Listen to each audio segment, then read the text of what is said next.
This is the 7-minute late lunch news hour business pants. Why is it a Free Flow 7-minute Media.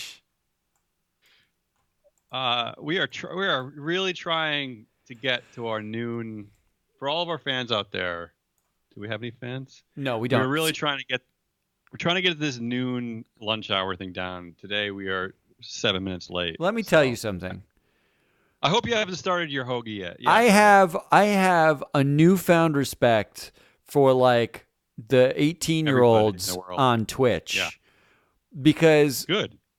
We are two seasoned investment professionals who cannot figure out the interweb, apparently. I'm still holding my mic with my hand. I mean, what kind of Well, that's just being cheap, isn't it? I've actually got two mic stands. I got another mic stand off camera. It's being cheap, yes, but it's an inability. It's just, I'm just going to full stop. It's just an inability. That's all I can say. Yeah. We fail. I'm Damian Rollis. This is Matt Moscardi. We are Free Float Media. This is our noon time lunch news program coming to you Monday through Thursday. Noonish. One of our two pilot broadcasts, whatever, from our fledgling company, Free Float Media. Are you ready for the news? Yeah, it's a busy day. There's a lot. Busy in the sense that we've been screwing up everything, and we're now kind of rallying to do this. Is that what you mean? You say potato, I say potato. It's the same difference. All right. I've never heard you say. I've never said potato. Have you ever said potato? Who says potato? No, they do say tomato. I do hear that over the pond. But, well, I did spend, last year losing my job overseas. So, yeah, just because they speak another language and they say tomato, that's fine. Yeah, but I've never heard potato, nor will I, because it doesn't exist. All right. It's October 16th, a Wednesday version, which means my daughter is coming home soon. So we better wrap this up before I embarrass myself in front of her. Let's talk about the U.S. elections. We're gonna do it from the prism of Free Float Media. We're gonna put your business pants on the U.S. election. Yeah. So last night, 48 Democrat candidates met for their 17th debate on the ESPN4 network. So we're going to look at three different things, okay? Number one, Bernie depressing. And Warren versus our precious billionaires, okay? So Bernie is now famous for saying that billionaires should not exist and proposes a wealth tax starting at 1% on net worth over $32 million, going up to an 8% tax on net worth over $10 billion. Warren's plan is somewhere in the middle, but a little bit less than that. So, should those of us wearing our golden business pants be worried, Matt? Or what do you think? And you know what? Forget that first question. What I want to know is what could be the potential sort of short and long-term effects on the corporate world if one of these two candidates happen to win the election? Well, Sanders has said that he would consider outlawing share buybacks, hasn't he? Okay. Yeah, but I think that's something that Warren is probably in favor for too, I'm guessing. I mean, that would be the biggest short-term effect. And share buybacks, who would the value of the like who accrues that value? Can you explain share buybacks first of all, like in short? Because my guess is money grab. The 0 people watching might not know exactly how they happen or work. So share buybacks are a sad way for companies to spend their cash. So when they have a big pile of cash, instead of investing in, God forbid, their employees or, research and development or their stakeholders or whatever, they just decide to buy a crap load of their stocks back under the pretense that they're undervalued. But my guess is it's probably making some executives a bonus somehow because their salary, their bonus is tied to earnings per share or something, or I don't know. I'm skeptical. Well, it used to be historically that a company would buy back their shares because they were undervalued. And today, whenever they just have cash lying around and investors are like, what are you going to do with that cash? The companies are just like, how about if I just give it to you as a share buyback? I'll buy your shares from you.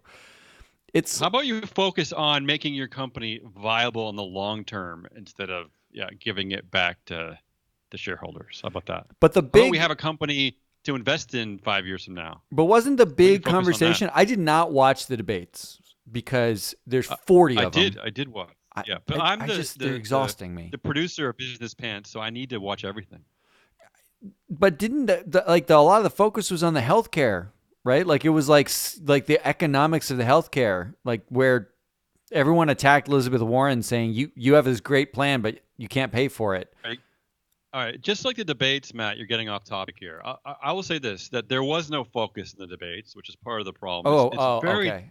It, I it's very misunderstood that. difficult Yeah. to watch. There are about 845 people, as we mentioned, um, and it's just sort of rambling, and it's just hard to follow really. But I want to get back to these potential war on billionaires. You dodged the question a little bit, which is fine. Yeah. Do you do you think there would be any sort of short-term effects on corporations in America? I I feel like they're kind of fine. Okay. Okay. All right. So we're gonna table this one for now. I mean, look, the president suggests that the companies thrived in the 1960s and 70s when tax rates were astronomically higher. Yeah. So, why do we think today they can't possibly thrive? I mean, wages haven't changed since the 70s. Except that we do know that our CEOs and our rich people are much more emotional, mercurial. I Is don't that know. what it They is? they Are they? they It does feel like there's a lot of crying. Yeah, and I wonder if they'll have this like weird reaction to if someone were to clamp down on them. I wonder if they'll have this weird reaction like, fine, I won't do it anymore. That kind of. I don't know. Let's move on. I know you one of a candidate that you like, Andrew Yang. You're in favor of Andrew Yang, I'm yes? not in favor of him. I just think he's an interesting dude. I like that Oh, he's well, that's in disruptive. favor of, is it not? So here's number two: Andrew Yang versus Amazon. Here's the quote from Mr. Andrew Yang. Amazon alone is closing 30% of America's stores and malls, soaking up $20 billion in business while paying zero in taxes. So, the next question in the free float media's election coverage is: should Amazon be worried if Andrew Yang wins? That's a boring question No. because he won't win. Well, first of all, there's zero chance that he wins. But Andrew Yang's platform is the freedom dividend. It isn't, taxing Amazon. I guess he's kind of espoused some low-level view of breaking up the big tech. But he also used the Amazon thing as wasn't he sort of redirecting so he didn't have to answer the healthcare question? Yeah, I think he's saying what we have bigger worries and bigger problems and other places to find money. And how about Amazon? Andrew, we don't have bigger problems than people being alive. Amazon shutting down retail stores is not the biggest problem probably facing humanity. Probably. Share buybacks are. I think we should change the name of our company to Free Float Media, probably. Okay, number three. We've already covered Facebook's glee over cashing checks from candidates who are willing to lie on their platform. Yeah. Well, I'm not sure. Is it do you have to lie? I'm not clear about that.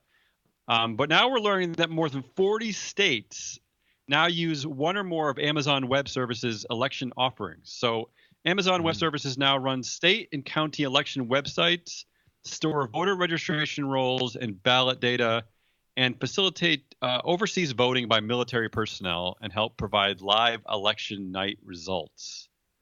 So I will say, however, that Amazon Web Services does not handle voting on election day yet. So fun fact, Amazon Web Services is actually more than 50% of Amazon's revenue. Amazon makes more money from its web services than it does selling you cat mops that you put on its feet, on a cat's feet. So Web services is like a big deal for Amazon. It's the most Right. lucrative part of what it does singularly. Fun fact number 2, Yeah. when you juxtapose Andrew Yang saying Amazon doesn't pay taxes with Amazon running all the data behind elections, it does seem like there's something not right. Amazon in service to the country, the states pay them to do this, and they Yeah. don't pay taxes on anything. So congratulations, Amazon, for figuring out simultaneously how to be so incredibly useful and useless.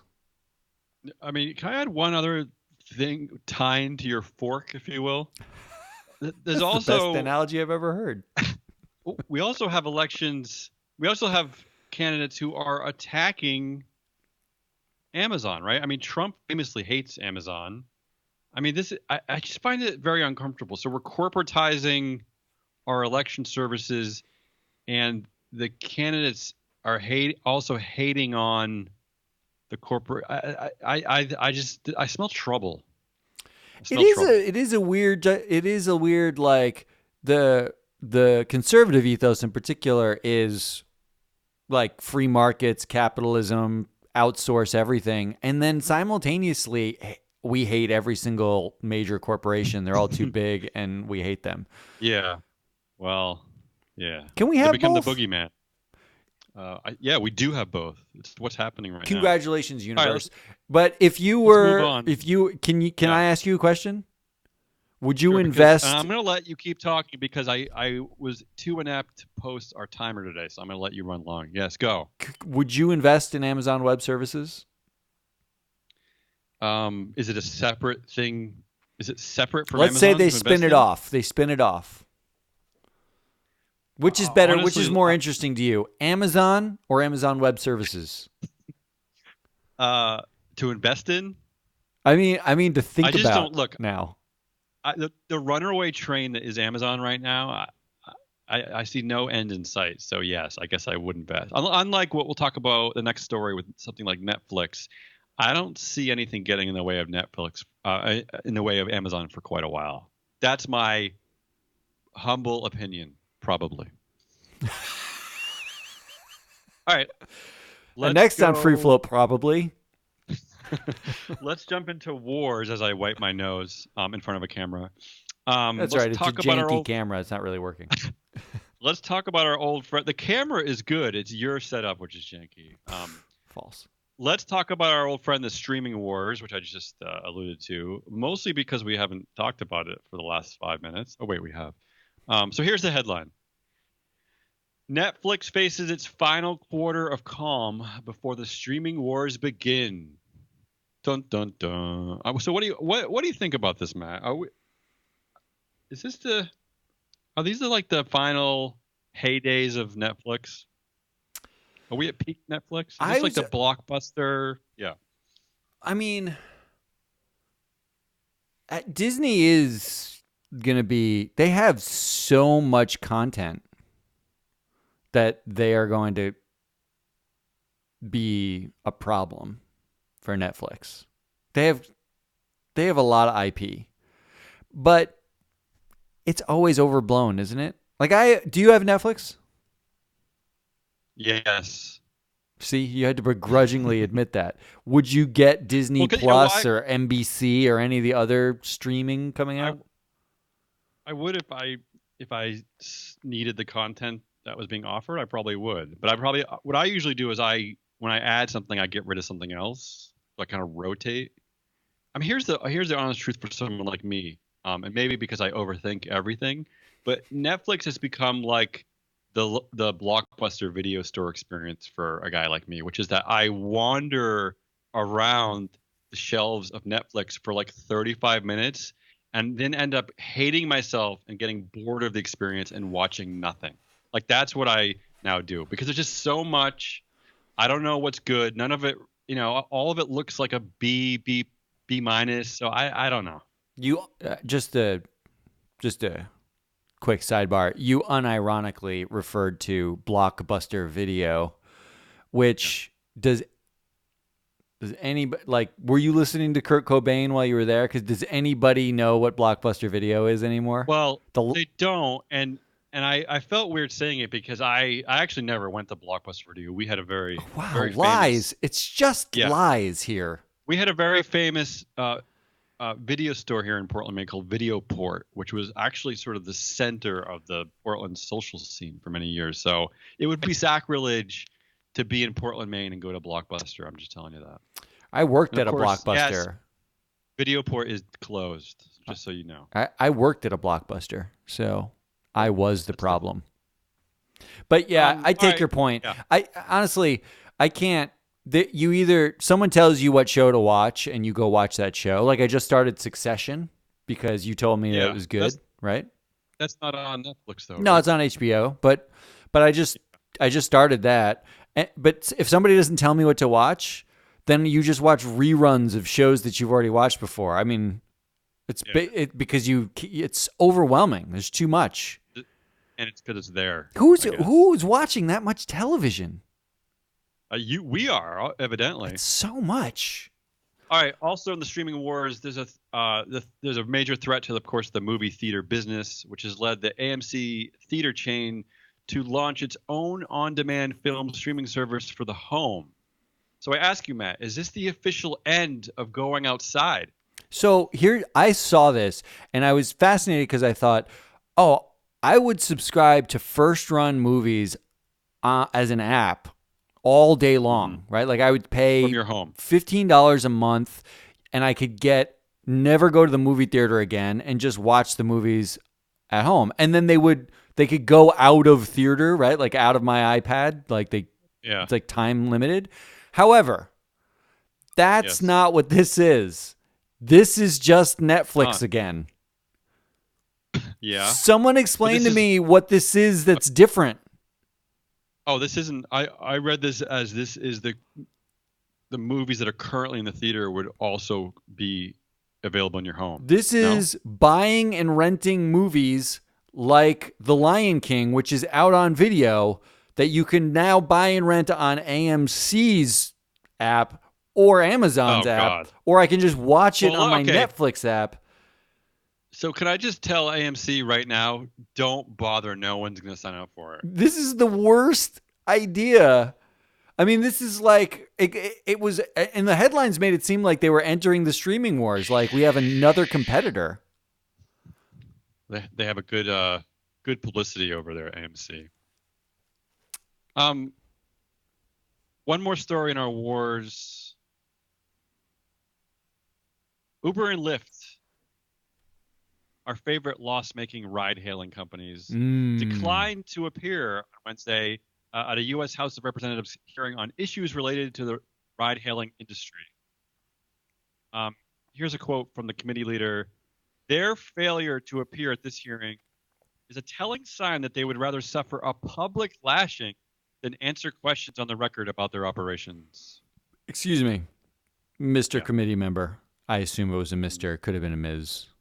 It was a Mr. Yeah.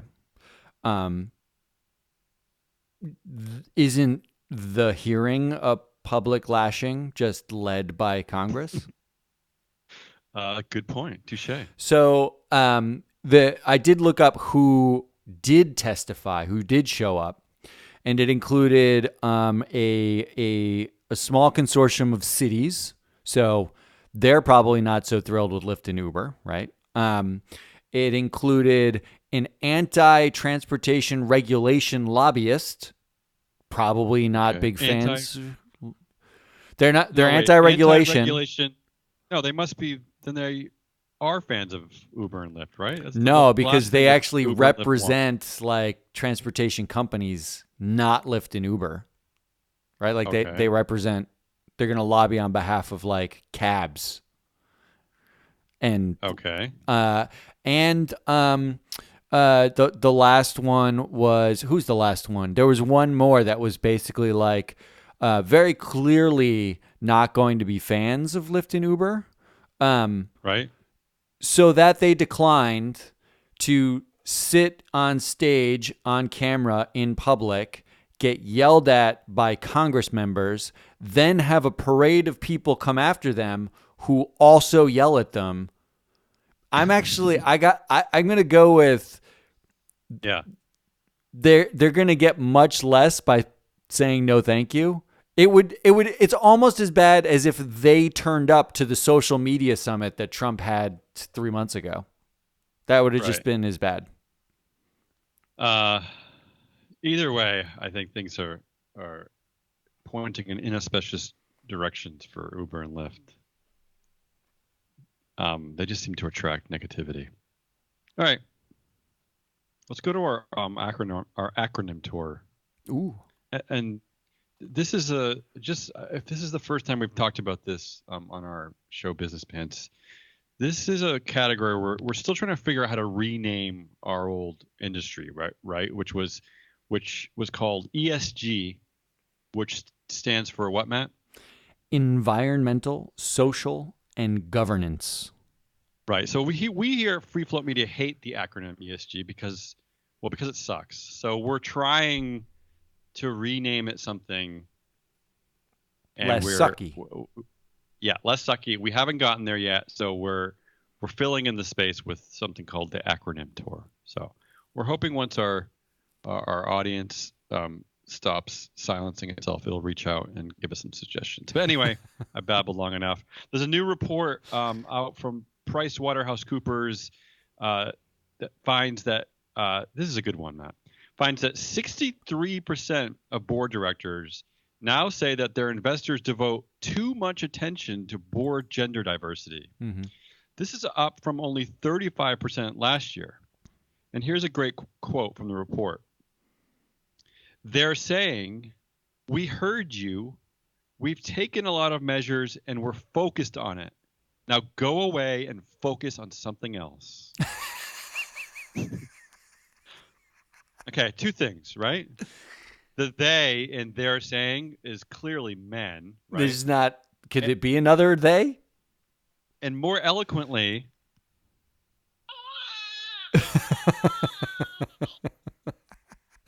what is this? What the hell is going on? Is wonderful. I love it. But they can't take it anymore. Look, there's an organization, a really interesting organization, a nonprofit organization pushing for 30% women on boards in the United States by 2030. That's kind of like, it's like the ESPN 30 for 30, only with actual things that matter.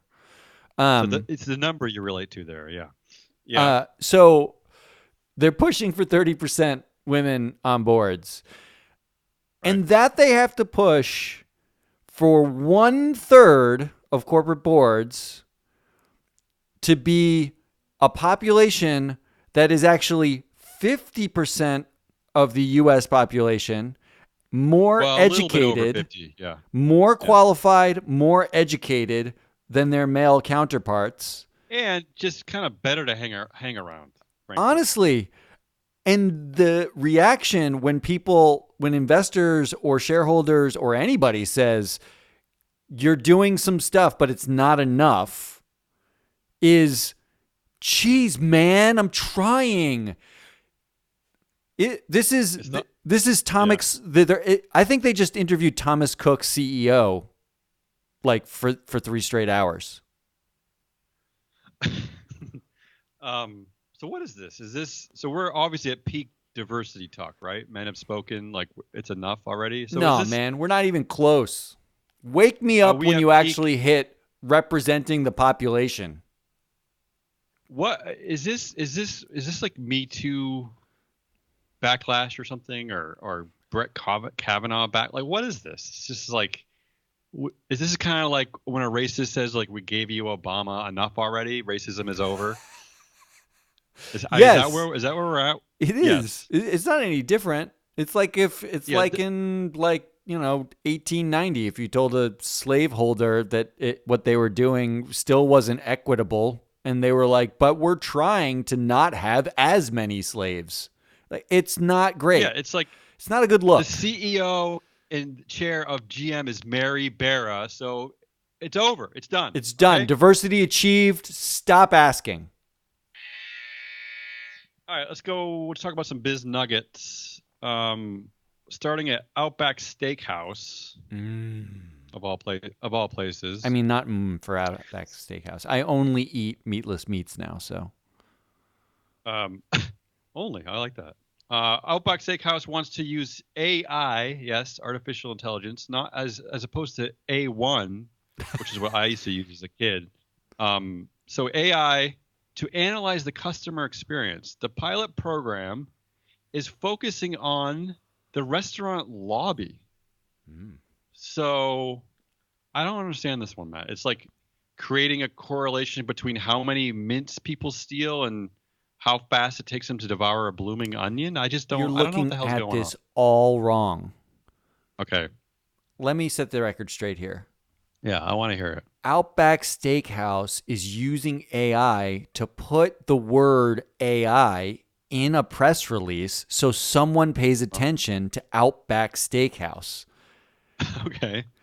This is actually this whole thing. Meaning us. This, congratulations. I bit. This whole thing, McDonald's did this earlier this year. They went vertical. They bought a small Israeli-based artificial intelligence-driven analytics company. They bought it. They didn't like go do a test pilot. They bought the company so that the AI algorithm could reset their menu, their automated like screen menus based on the weather. Right. Like they wanted, and the joke at the time, and I said this on ESG Now when I was doing their podcast, was they couldn't open a window. Like it was too hard to look outside and say, oh, it's warm out today. Put the McFlurry on the menu. That was too hard. This is literally, is there a reason why you can't have somebody with a notebook sit in the lobby one night and understand the customer experience? We need AI? And understand what? That they're hungry when they're in the lobby, and that when they people leave, are annoyed. They're scratching themselves a lot. I've got 70 people waiting, 12, 5 tables of 12 with kids that are 4 years old, all of whom are hungry, and they're really annoyed. Here's the good news. Customers should rest easy knowing that the captured data is automatically deleted after 30 days. So if you believe that, then I will also tell you that eating 2 pounds of steak a night is good for you. Staying in the food space, but getting out of the lobby, thank God. Taco Bell recalled 2.3 million pounds of seasoned beef after a customer discovered a metal shaving in an order. But I ask you this, Matt. Aren't metal shavings 3% of Nestle's meatless awesome burger? I think that's true. They recalled the Impossible Burger a couple of years ago for metal shavings. This is actually a big deal for the constituents who are on Twitch, most likely, right? Like, okay, yeah. Like, please, this is a PSA for you. Please check your taco for metal. It's safe. Be safe. Check your taco for metal. Okay. Finally, there's a new proxy war pitting activist investor D.E. Shaw versus Fortune 500 company Emerson Electric, in which it calls out Emerson's fleet of 8 corporate jets and a helicopter, which is managed by a 40-plus team, including an intern. That's a good little tidbit there. Ooh. I just wanted to mention this because I just wanted to point out that CEO David Farr of Emerson Electric received a perk last year of $360,000 for his personal use of company aircraft. Way to go, David Farr. Also, Emerson, I speculate that Emerson Electric CEO is annoyed that you keep asking him questions about women in his corporate jet. Oh my God, beyond. All right, let's jump in your ball pit and end this thing, Matt. Go for it. All right, let's do it. Matt's ball pit.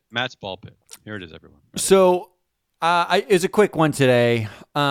And just because it's earnings season, we talked a little bit about this yesterday, it being earnings season. I wanted to actually see, and we're talking about CEOs a lot today, really baby wow wow, who are mostly what CEOs have turned into. I wanted to look at CEO compensation, how much a CEO got paid in 2018, what their take home was. Okay. That's like all the options and all the. So understand, and you know this better than anybody, CEO pay is hugely complex and incredibly boring. So win-win. Yeah. Right. Um, but it's not so boring when they take money home. It goes into their bank account, and you compare that to the amount of money that the employees took home themselves, right? Okay. So I just offset really quickly the CEO total compensation in 2018 to CEO employee pay ratio for the S&P 500, and and the takeaway for me is you can have a company like Chipotle who's basically served salmonella for the last 5 years, Yeah. still And have guacamole. delicious salmonella guacamole, still have a almost 2,500 time gap between how much their CEO got paid and their average employee. So congratulations, companies. The biggest was the Gap with more than 3,500x. With the gap with a marvelous gap between The CEO Gap pay with the biggest and gap. employee pay. Maybe And that's what they're thinking when they name themselves. but the outlier that stood all by themselves, who has yet to enter the streaming wars, but we can only hope, is Discovery. The Discovery Inc. Discovery Channel. Okay. Their Wait, really? Okay. CEO brought home over $120 million last year. A lot of vested. There was a lot of like vested Wow. options and stuff last year. But yeah, Wait, congratulations. what does Discovery do other than what do they do other than network? They have Shark some Week. network. I Do don't I understand. have to say more than Shark Week? And that dude makes over $120 million per year. Not well. That Someone was should last tell. year. This is 2018. Still, someone should tell Andrew Yang. Well, maybe Right? they paid I their want to hear about taxes. this. Who knows? That's true. All right. You ready to close out the ball pit? You got anything more? That's what I got today. It's a short ball pit. There's only 2 balls. Kill the ball pit. That's the show for today. Wednesday, October 16th. We will see you tomorrow. Right, man? See you then.